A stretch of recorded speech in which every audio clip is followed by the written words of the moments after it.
I have to be honest, I was starting to think that the quote unquote unhinged woman trope had been run into the ground.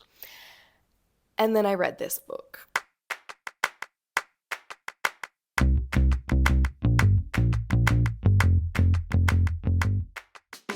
Hello and welcome back to Slaggy Book Club, the book club that is everything but a book club.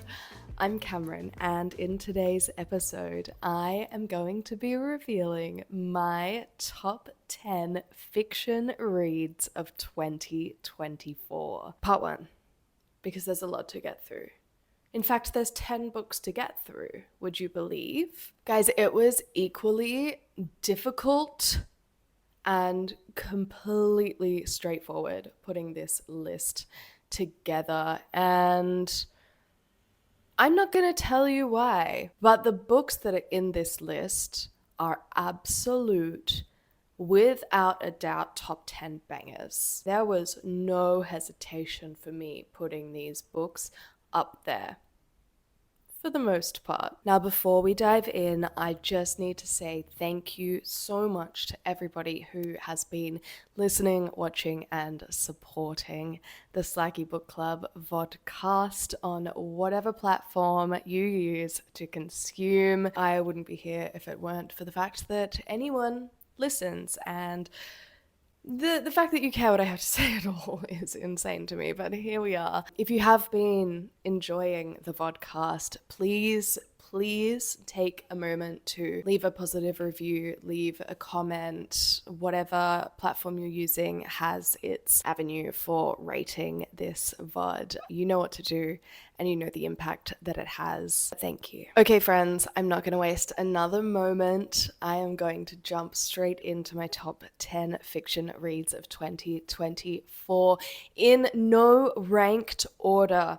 These are in the order that I read them, and that is it. I will not be ranking them in this video, okay? All right, so the first banging book that I read this year that has made the list is A Certain Hunger by Chelsea G. Summers. In this book, our protagonist is a serial killer, and she is writing her memoir, if you will, from prison. Now, before she was locked up, she actually worked as a food critic. So you can imagine how she writes, like a food writer. Heavy on the senses, luscious, a bit pretentious. Now, as a food critic, she also has a certain curiosity and openness to trying new things when it comes to eating.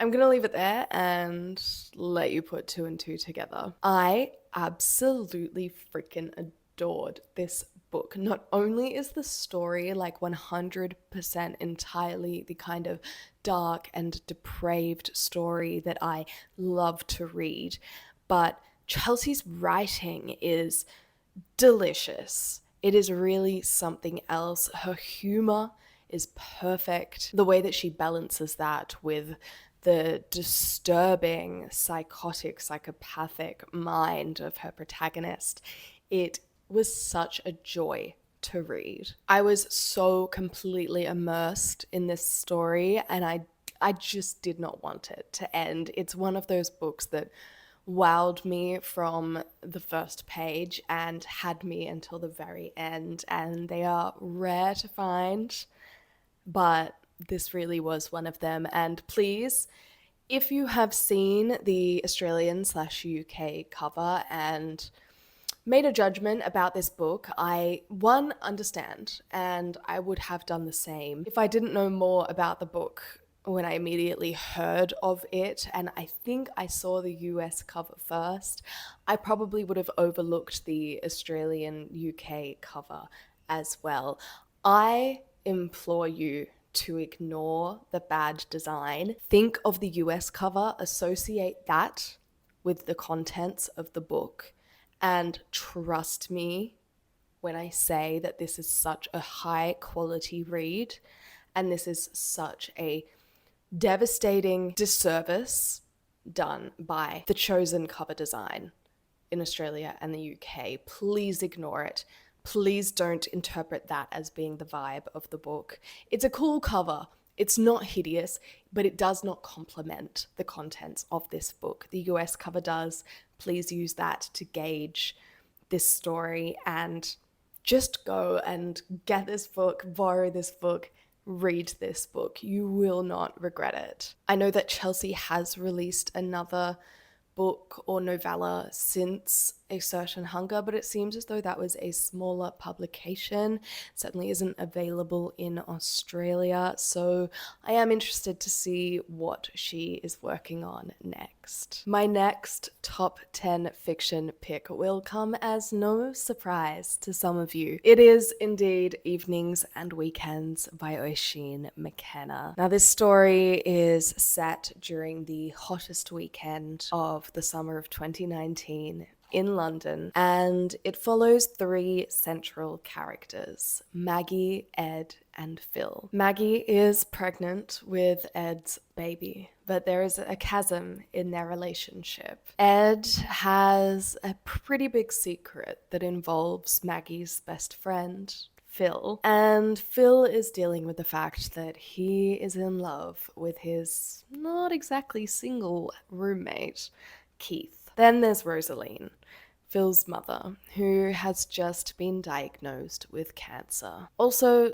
there's a whale stuck in the Thames. I was so deeply moved by this book. I fell in love with every single character. I found the weaving of the narrative around the whale stuck in the Thames, the metaphor, the hope of that so beautiful and profound, which is why I've been quite surprised to discover that not everybody feels the same. Certainly a lot of readers do agree with me and have loved and adored it, but there have been quite a few people I've encountered who have felt quite the opposite. Though I suppose this is quite common when it comes to character-driven stories, so I'm not going to get too caught up in the mixed reviews. I just feel the need to say that as almost a caveat or a warning when recommending this book, that as much as so many people do adore it, there are quite a few people who feel the opposite, and so it might not work for you. That being said, I personally found this story extremely beautiful. If you hear nothing else, hear this. It is written by an Irish author. So consider the human condition explored. I would describe this book as tender, nuanced, and messy.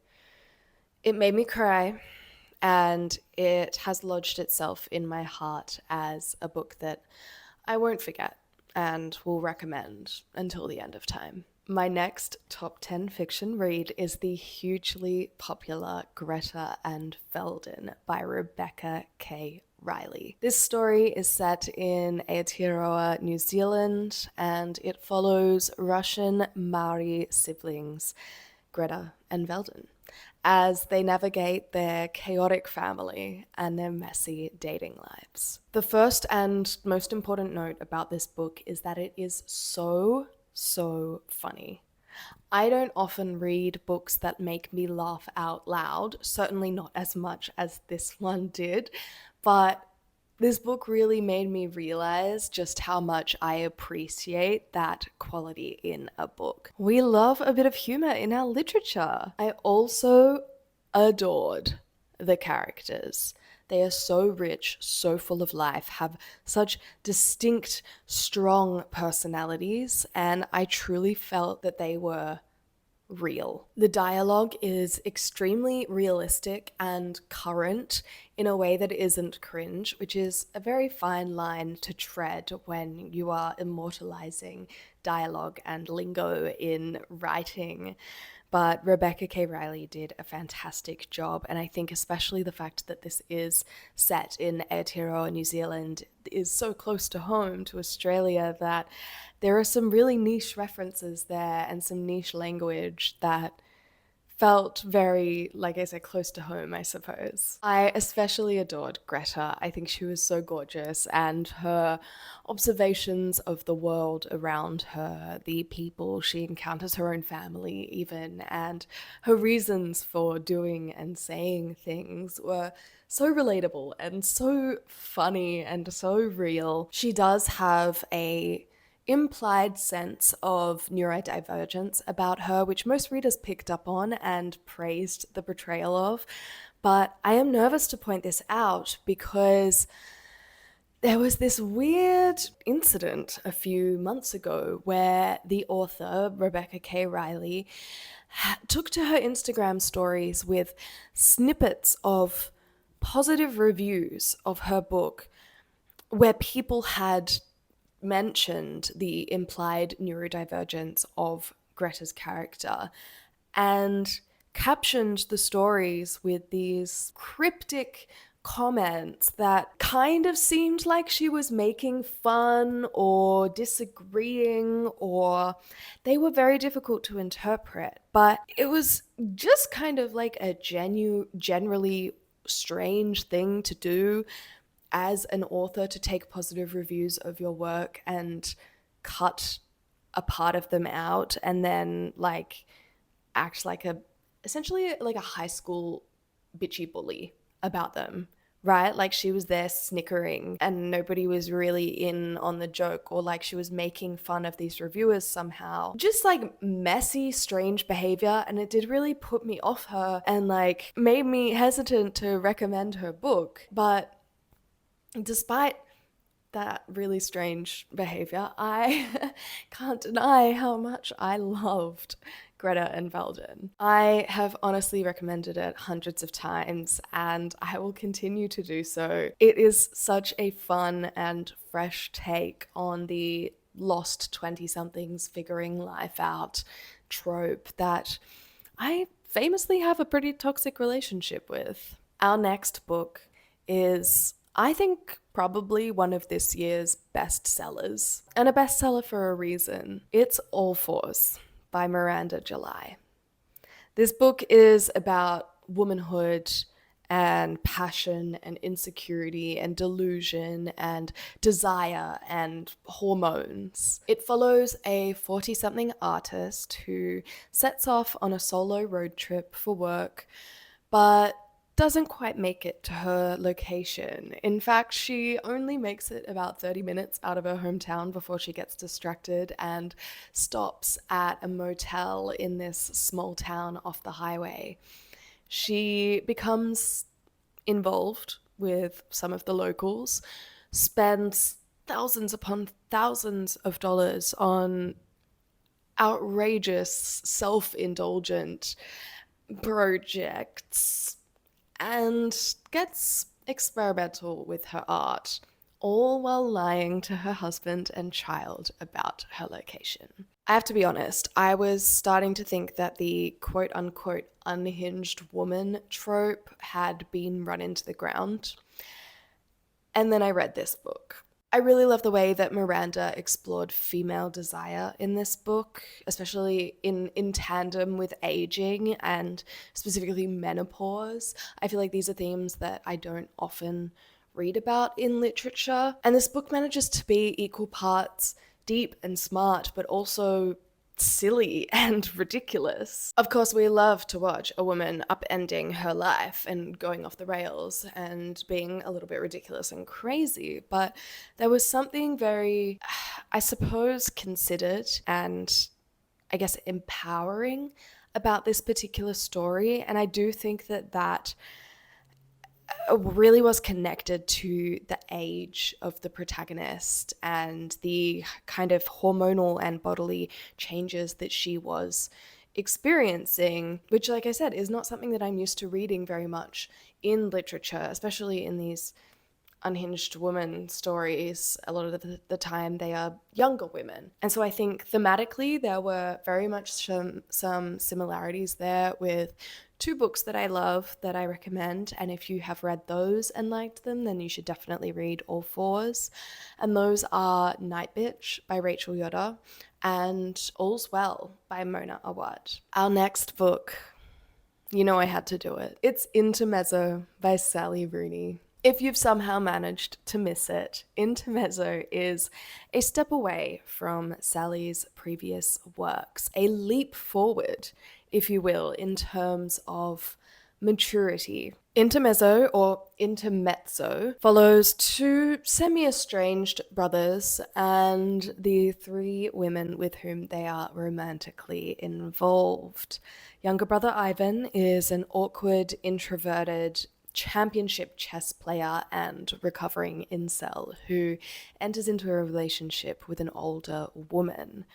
His older brother Peter is a successful but also very insecure and anxious lawyer who is stuck between being in love with the hot young thing who he financially helps out, and his childhood sweetheart, who is now suffering chronic pain after an accident. Sally really can't miss. I am a huge Rooney fan and probably always will be. This, as I said, is a step away from her previous works, and still I loved it. So I can't imagine her diverting so far into some kind of literature that I just do not like. If she can write two troubled straight male protagonists that I enjoy getting to know, then she can do anything. This book is really a level up for her.